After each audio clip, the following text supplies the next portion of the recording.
Nestled between the Scottish Highlands and Lowlands is Loch Lomond.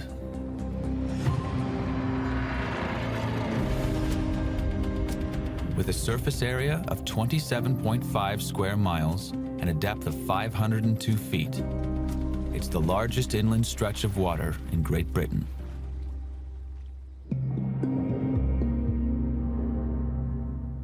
Loch Lomond is a lovely, remote location that thousands and thousands of people enjoy every weekend. It's also regularly used for training by police divers.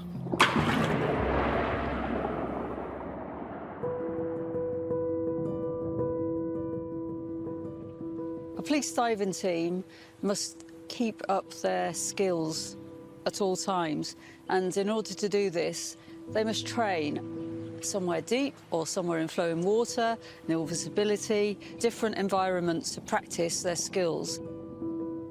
You know, the water in Loch Lomond is fairly cold all year round. As far as the diving team was concerned, we were in Loch Lomond on a regular basis. Quite a different variety of locations that we can find, from deep water to shallow water, from really, really good clear water to quite poor visibility.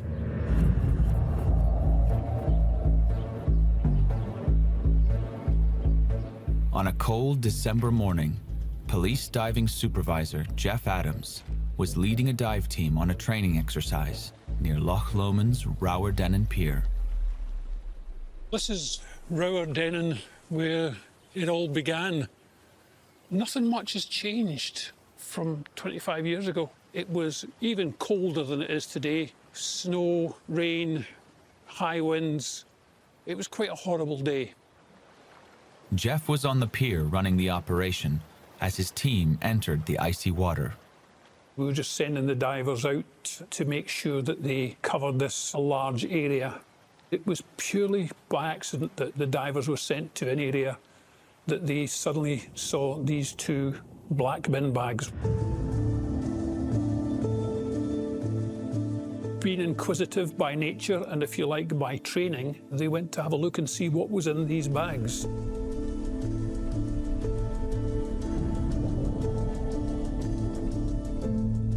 The officer found an arm. He thought initially that his colleagues on shore were playing a practical joke on him. He thought it was a mannequin inside a black plastic bag. Either that, or he thought maybe this is a test to see if I'm doing my search properly. Either way, he came out of the water and held the arm aloft as if to say, yes, I found it. I was quite convinced that there was some kind of practical joke being played. Very quickly we realised it wasn't. The discovery of a severed arm and part of a leg meant the area was now a crime scene. Strathclyde police were called in.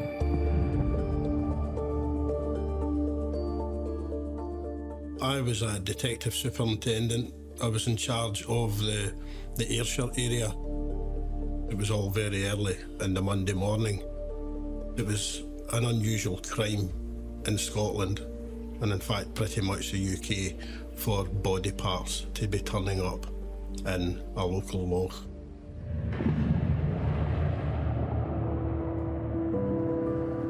Once they realised there was a crime scene there, the surface area immediately around that point would have been sealed off from anyone else entering it, apart from forensic people and the people that had to be there to investigate the crime.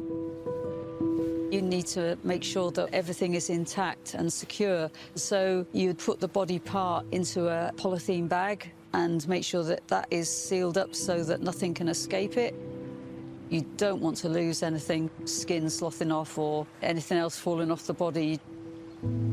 Once the limbs had been found, then they would start resorting back to proper search techniques and search patterns to start looking for any more evidence and to look for the rest of the body parts. With just an arm and part of a leg to work from, police turned to missing person records to shed light on who their victim might be. Meanwhile, a specialist water team scoured the loch using underwater cameras and sonar equipment. Sonar, it's a very crude method. It can find things, but what it can't do is say for definite that there's nothing there. So technology-wise, you really can't beat the aspect of putting a police diver in to search it properly.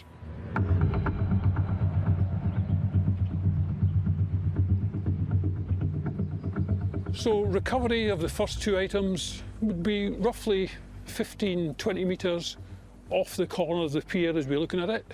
We continued the search later on and found another body part down at this corner of the pier.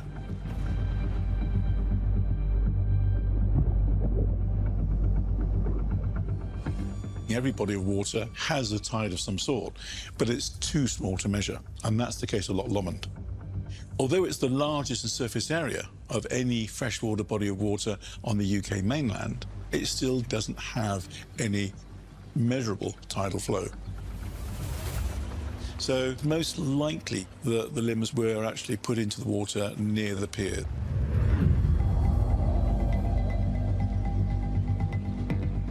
By the 8th of December, divers had recovered 2 hands, 2 arms, 2 lower legs, 1 thigh, and a foot.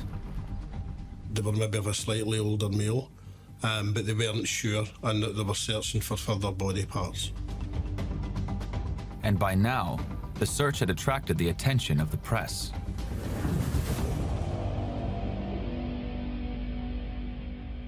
At the time, the newspaper I was working for, we got a tip-off about the police were searching for body parts, but the assumption was that this was possibly some sort of a gangland crime-related incident, that possibly some criminals had fallen out, one had been murdered and his body parts disposed of.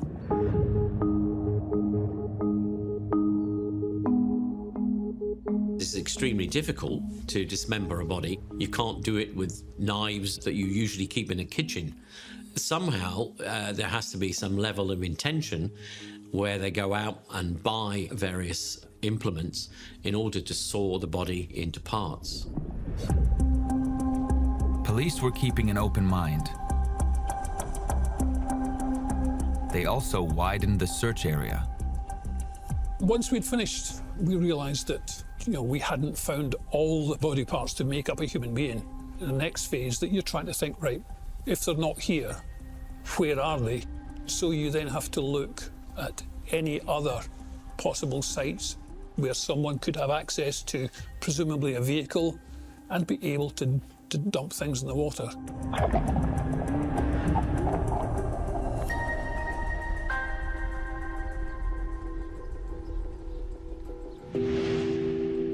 Officers and the police diving team moved their search 7 miles south along Loch Lomond's shoreline to the quiet village of Balmaha.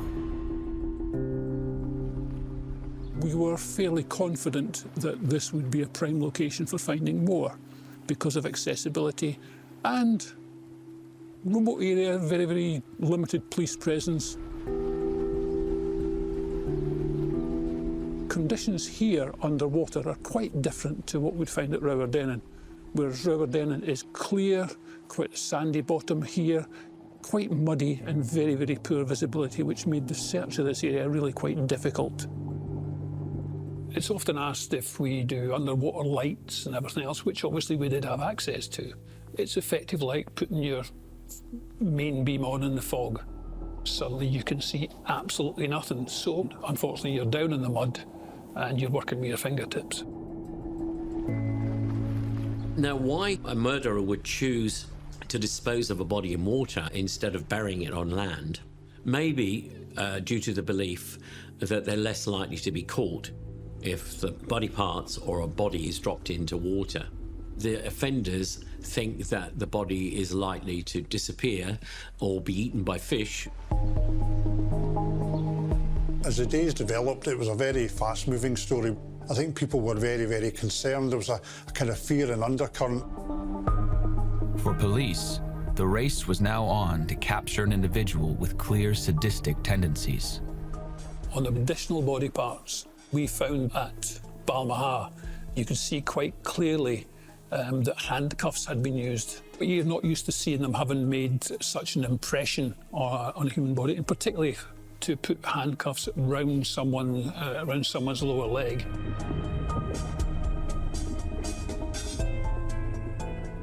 One of the things that comes to mind immediately when I think about somebody who's restrained against their will with handcuffs is this need to dominate and control, and that being part of the sexual turn-on for that person. It's very rare to see situations where somebody is handcuffing somebody because they're wanting to kill them for money or kill them for revenge. By now, detectives had finished searching the missing person reports and had a possible name for their victim. But it's not one they or the press were expecting.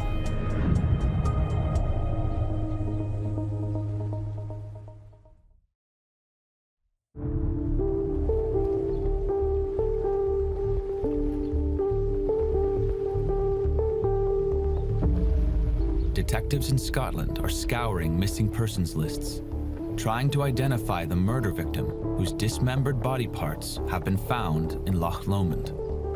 Now, they have a possible name. Barry Wallace, last seen the day before the body parts were discovered.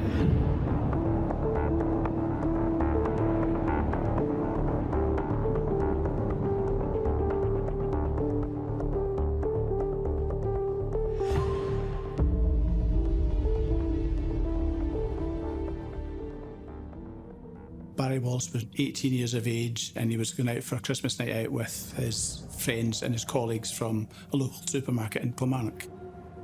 He'd had quite a lot to drink. He was last seen drunk, walking about Kilmarnock, trying to get a taxi. He didn't arrive home.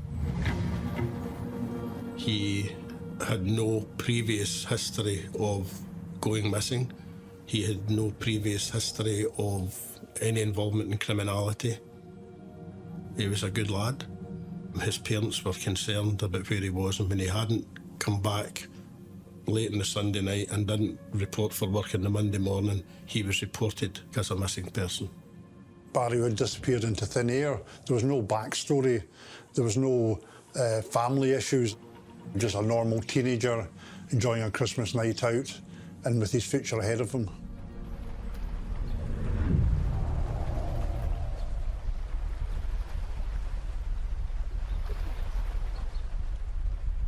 "50 miles north of Kilmarnock, the police search of Loch Lomond continued.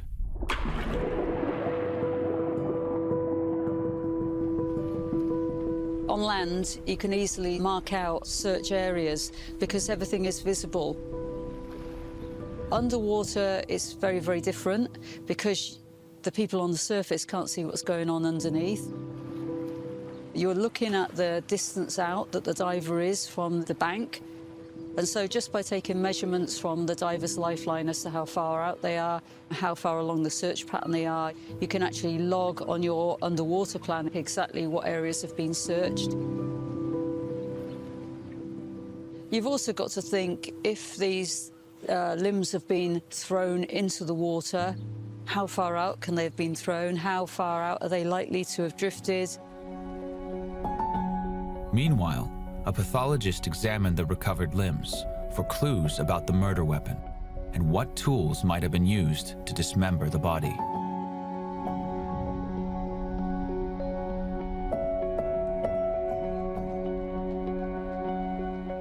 It is actually very hard indeed to dismember a body cleanly. Sometimes there are marks associated with the cuts in the flesh that suggest it may be a serrated material. Sometimes a chainsaw is used, that leaves a different cutting impression. Sometimes a grinding wheel, once again, a different impression. You'd be looking at both the soft tissues, the muscles and the skin, but also any cuts through bone, which are much better at reproducing the implement that was used. Parts of the bones were transported by road to specialists in England, but all they could say was they were cut with a fine-tooth saw. If we were hoping for maybe something more specific that we could focus a part of the investigation on, but that just came to a dead end, unfortunately. Officers suspected missing person Barry Wallace was the victim whose body parts they had found, but they still had no definite proof.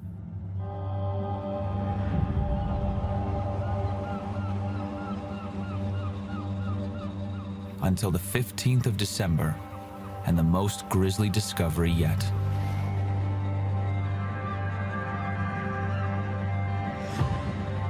At a beachfront on Scotland's west coast, more than 50 miles from Loch Lomond.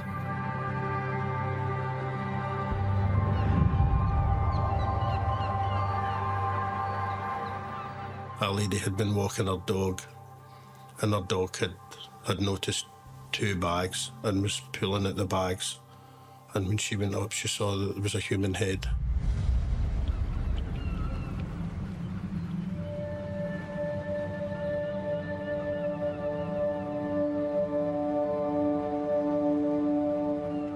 To the best of my recollection, it was just down near where the rocky area starts and where you see the bits of seaweed lying in that kind of area there. Disposing of a body at sea is tricky in many ways. In some places, the tide's very weak or non-existent. In other places, they're incredibly strong. We can get flows in excess of 15 miles an hour in some places, which is phenomenal. As the tide goes back and forth.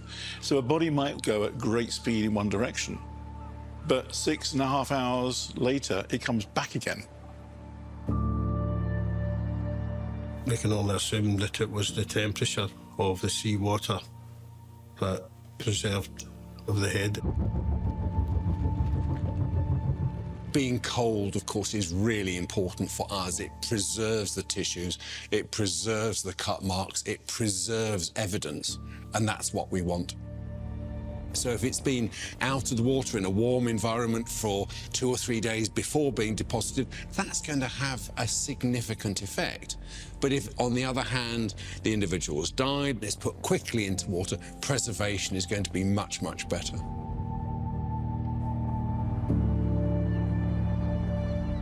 In this case, the head was so well preserved, it was even possible to confirm the victim's identity.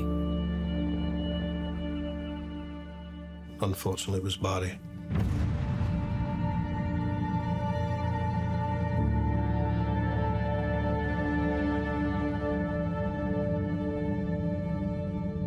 It was a big step forward for investigators, but the coastal nature of the crime scene put them under time pressure.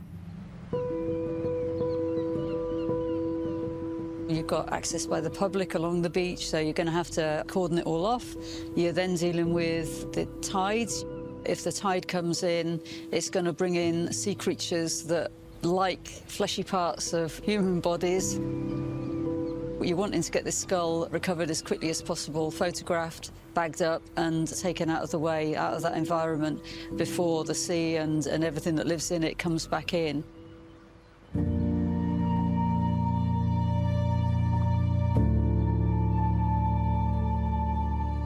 I knew I was going to have to go and see his parents. They're 2 of the nicest people I've ever met. One of the family liaison officers took Barry's dad to Glasgow City Mortuary to identify him.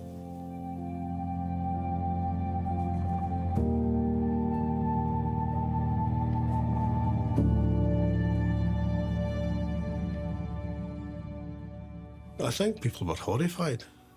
I think they were absolutely stunned, shocked and horrified that an innocent boy, and he was, could end up in this situation.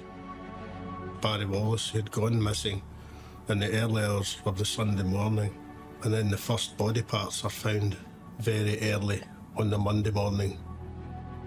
So whoever has done this has done it very quickly and could well have done something like that before. The offender would be someone who would be callous, have no empathy for anyone, would be extremely selfish and possibly impulsive. Now, the police would then look to see who in the area had a criminal record, especially for violence. The main trade that we were focusing on was dismemberment. Initially, a check was made in the police computer system, and there was a very short list of one person who had an MO of carrying out dismemberment. We had a suspect right on our doorstep.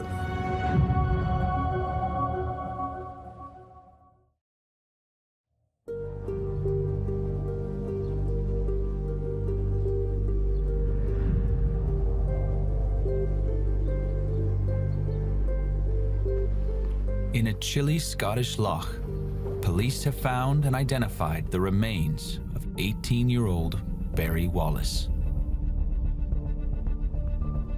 As soon as the search was made, they realised that it was actually human body parts.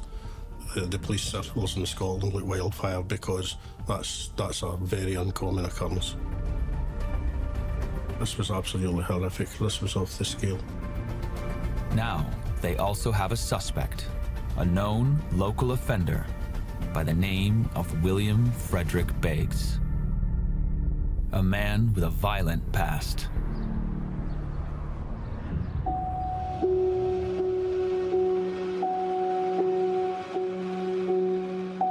Beggs had previously stood trial for an incident in Kilmarnock 8 years earlier in 1991, where he'd invited a gentleman back to his home.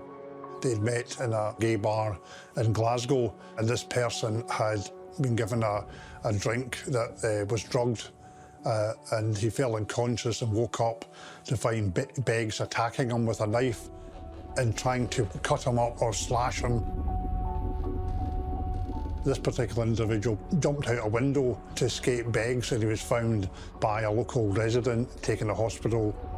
Beggs was arrested. Beggs was sentenced to 6 years for the attack. And there was more.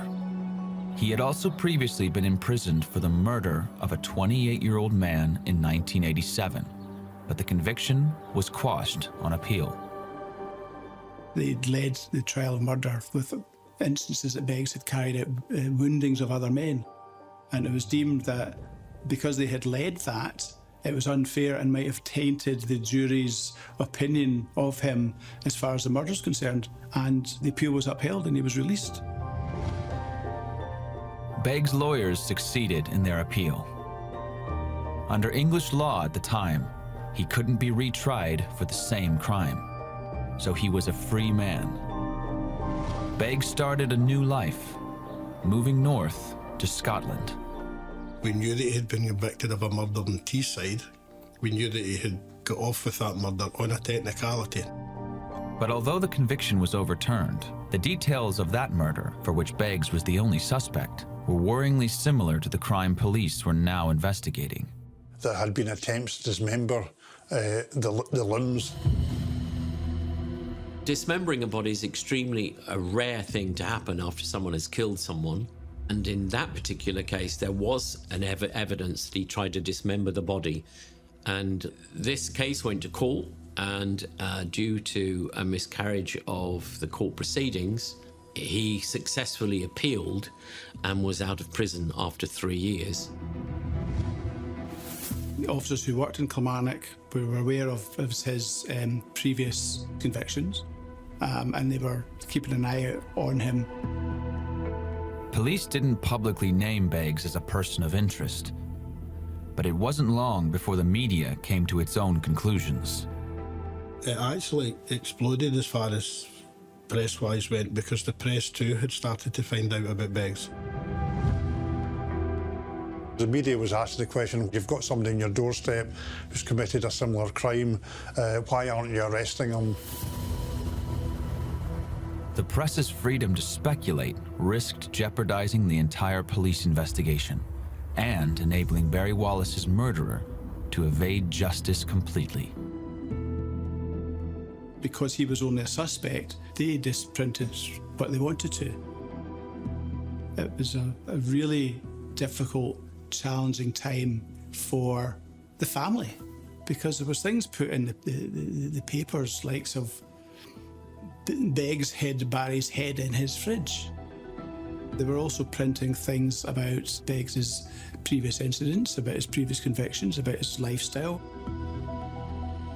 All that does is prejudice a future trial, because an individual's supposed to have a fair trial without any background or previous convictions being brought into public knowledge. The case was unsettling an entire community, so police wasted no time in putting together a timeline which might offer more clues. We already had a sequence of events in terms of Barry's last movements. We then had to try and do the same thing with Beggs. We realised that same morning that Barry had been last seen in the town centre, Beggs would roughly be approaching Kilmarnock, and he would come in that same way that Barry was walking, and it would be around the same time. This is how they have actually been able to meet up. Tracing prime suspect Beggs' movements, hour by hour, day by day, police made another key discovery.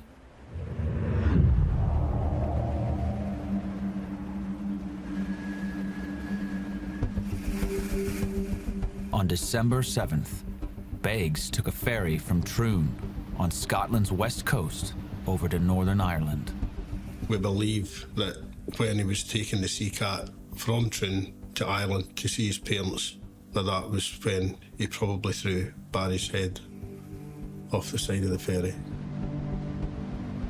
Suspect Beggs may have thought disposing of the head from a moving vessel would make it less likely to be found. He was wrong.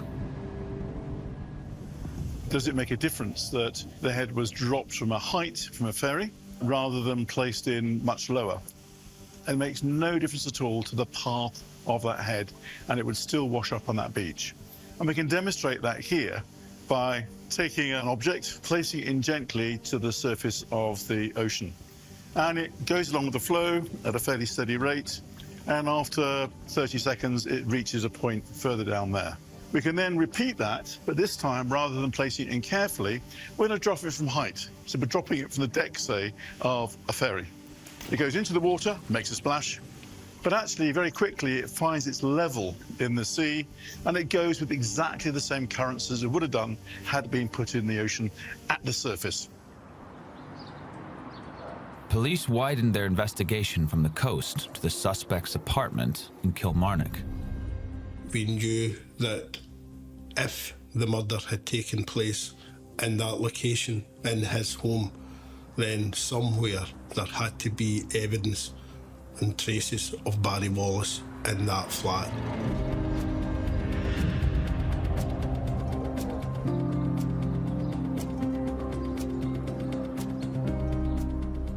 A warrant was promptly issued for detectives to gain access, but the press were already there.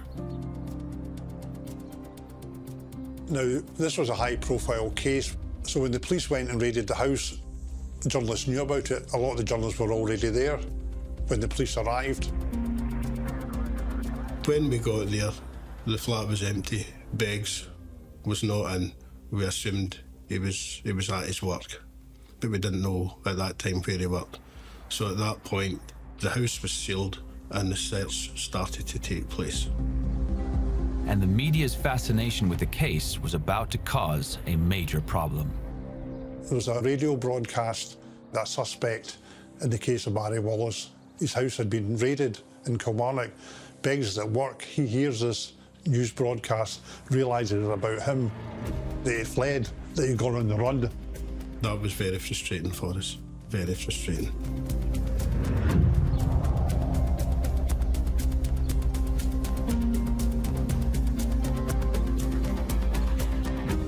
But on the 28th of December, wanted man Beggs made another unexpected move, handing himself in to Dutch police. And he did so with one of the top extradition lawyers in Amsterdam. His lawyer made it clear that he was pleading that he was innocent and that he was not wanting to be extradited. The decision by Beggs to hand himself into Dutch police created a major problem for the authorities. The Netherlands was one of the most difficult countries to be extradited from, and his plan was that we would never get him back. He is somebody who has studied the legal system, is committed to using it as much as possible to his advantage. And he's been able to do that in the past, where one of his convictions was overturned on appeal. This time, though, Begg's scheme backfired. Back in those days, you only had 110 days between when somebody was detained or arrested before a trial started. So the timescales were really, really tight. But because he was fighting extradition, it allowed the inquiry team to carry out further, more exhaustive investigations.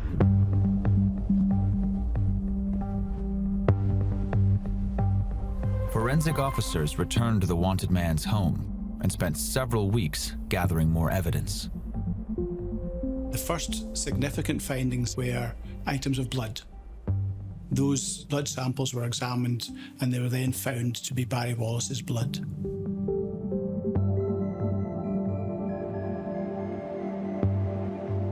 Detectives hoped Barry's remains would help provide a timeline for his murder. But the dumping of the body in water made this challenging.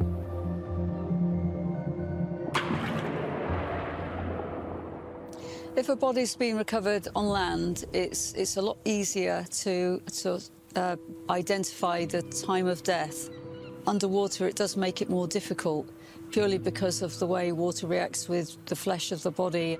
Often with bodies that are recovered from the water, the only real idea of how long the body's been there is because someone's seen the body go into the water. Police investigating the suspect's past tried to establish what might have motivated him to commit such disturbing crimes.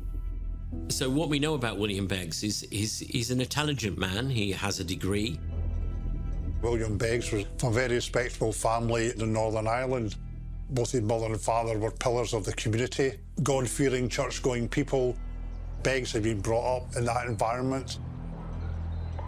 But being raised in a community where being gay was stigmatized, suspected killer Beggs went to extreme lengths to conceal his own homosexuality. It would be incredibly confusing to have this religious indoctrination, which is telling you that your natural preferences, your natural interests are sins and can result in some eternal damnation or something like that. As a person grows up, it's not uncommon for that self-hatred and that anger and confusion to begin to be directed outward. In the case of wanted man Beggs, this took the form of attacks on men, which started at a young age. The first record of Beggs committing violence was when he knifed a teenager on a camping trip when he was a young teenager himself. There seemed to be the beginnings of what we could identify as a pattern in his behaviour. He had a whole history of cutting people in youth hostels. He was banned from youth hostels in the Balmaha area for that very practice. Detectives also appealed to the gay community for more information and got an immediate response. People in that community started coming forward to speak with us because a lot of them were frightened of him. So there's realisation that this was a really dangerous man. This was a fiend, he was a monster. We needed to get him behind bars for everyone's safety.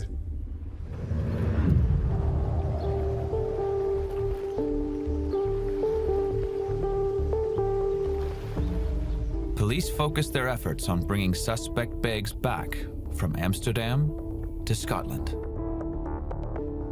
We had to present a case that there's a sufficiency of evidence for a trial to be held and for a conviction to be secured, otherwise we would not be able to extradite him.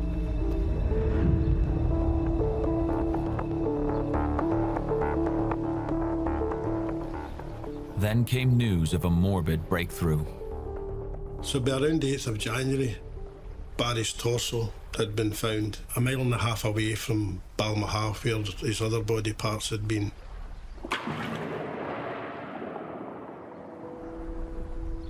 The torso would have been dumped in that location. You can drive quite closely to it, in which case he could have then just carried it to the water's edge and put it into the water.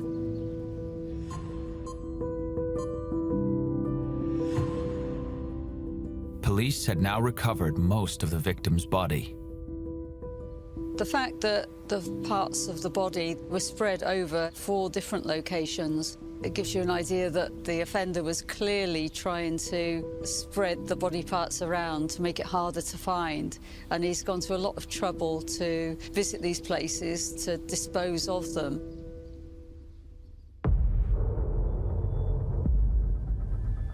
We took the torso to the mortuary where it was given a post-mortem examination. Clearly, deterioration would have progressed. There's no doubt at all, and the torso containing the bowel is more prone to decomposition, but there is still plenty to see. Police had strong suspicions that Beggs could have drugged his victim. The torso is likely to give the best samples.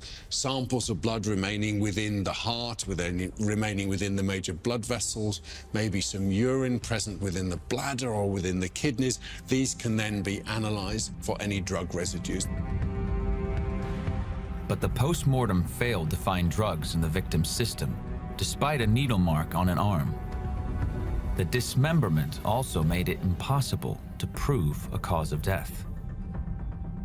Things can be hidden, covered up, disturbed. The presumption is that something violent has happened, but the truth also is that we don't always know for certain. And remember, in a court of law, we have to be certain beyond reasonable doubt rather than just have a good guess. This was a serious blow to the extradition case. But what the pathologist uncovered next would shock the entire team.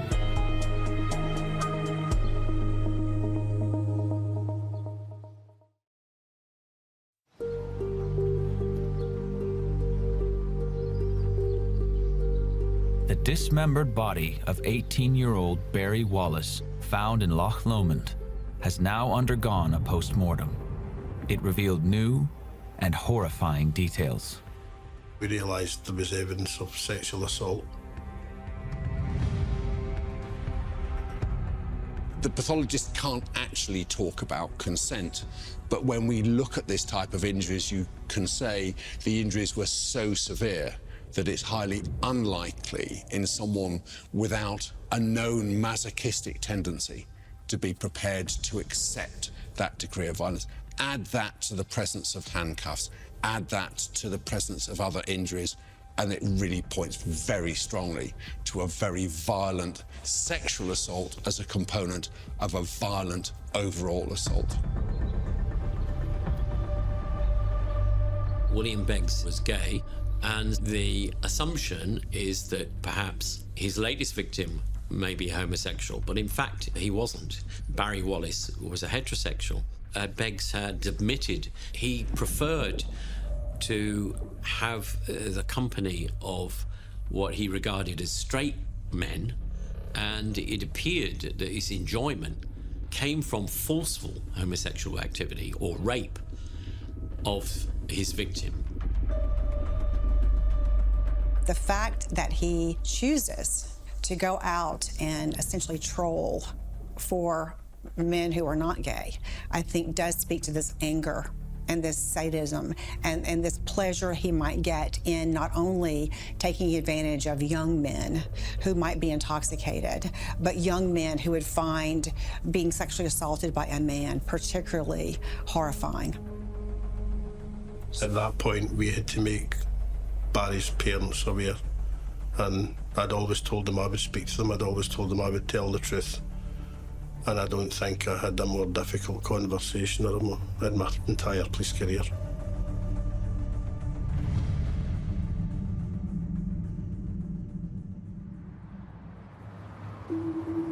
After months of investigating, the extradition case against wanted man Beggs was granted. But he appealed, and things ground to a halt yet again. They appealed on the basis that due to the press coverage, he could not receive a fair trial in Scotland. If Beggs won that appeal, the police's prime suspect would swerve justice altogether.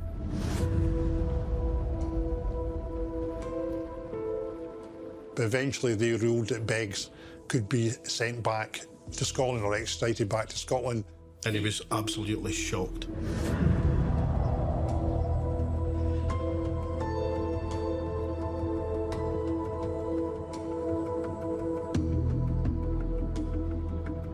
During the trial at Edinburgh High Court, a picture emerged of what happened to victim Barry Wallace in the final hours of his life.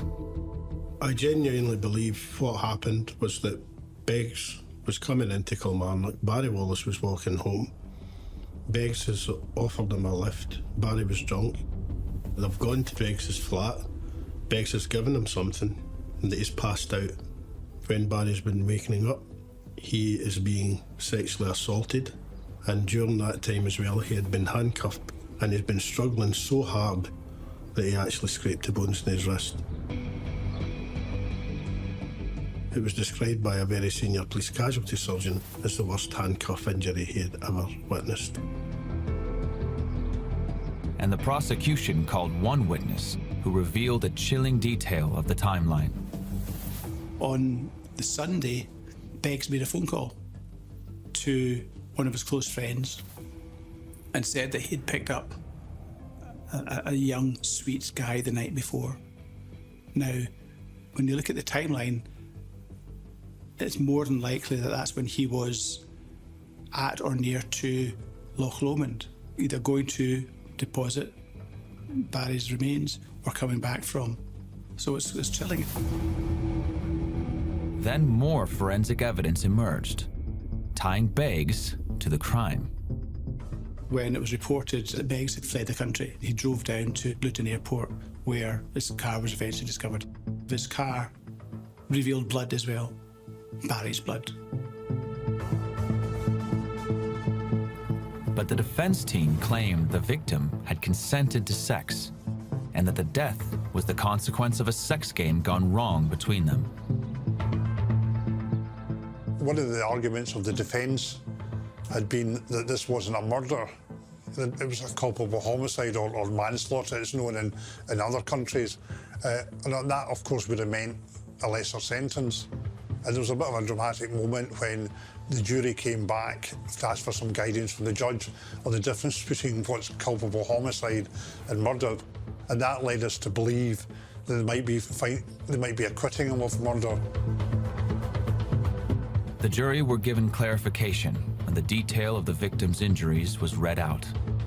Then the jury of 15 men and women retired to make their decision. There was massive pressure to get a conviction, first and foremost for Barry's mum and dad and his brother, because they deserved that. We also wanted a conviction to prevent this from ever happening again.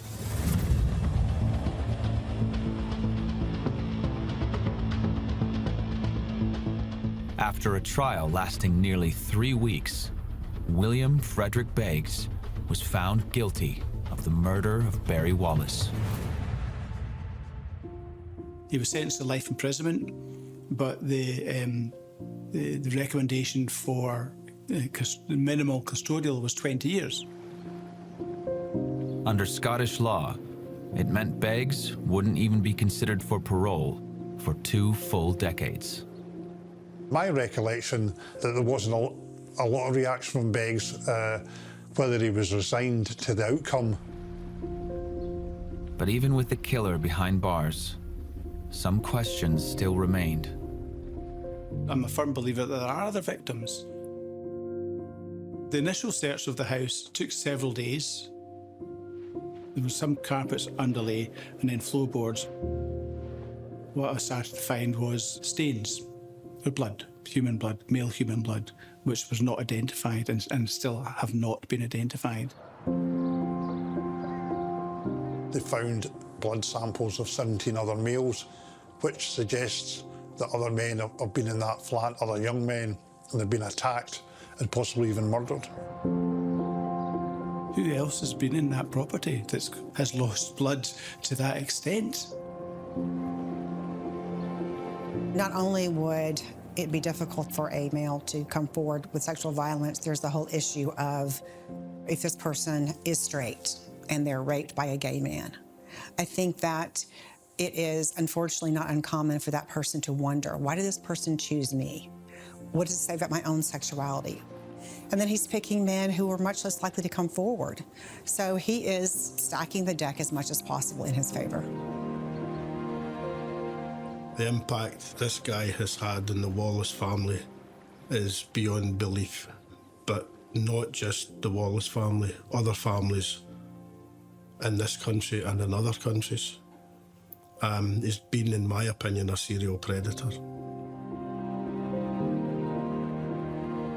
With the family, while everyone was pleased that there was a conviction, it didn't alter what they had gone through. It didn't alter what had happened to Barry. And I think they have shown tremendous courage in the way that they have continued their lives since then.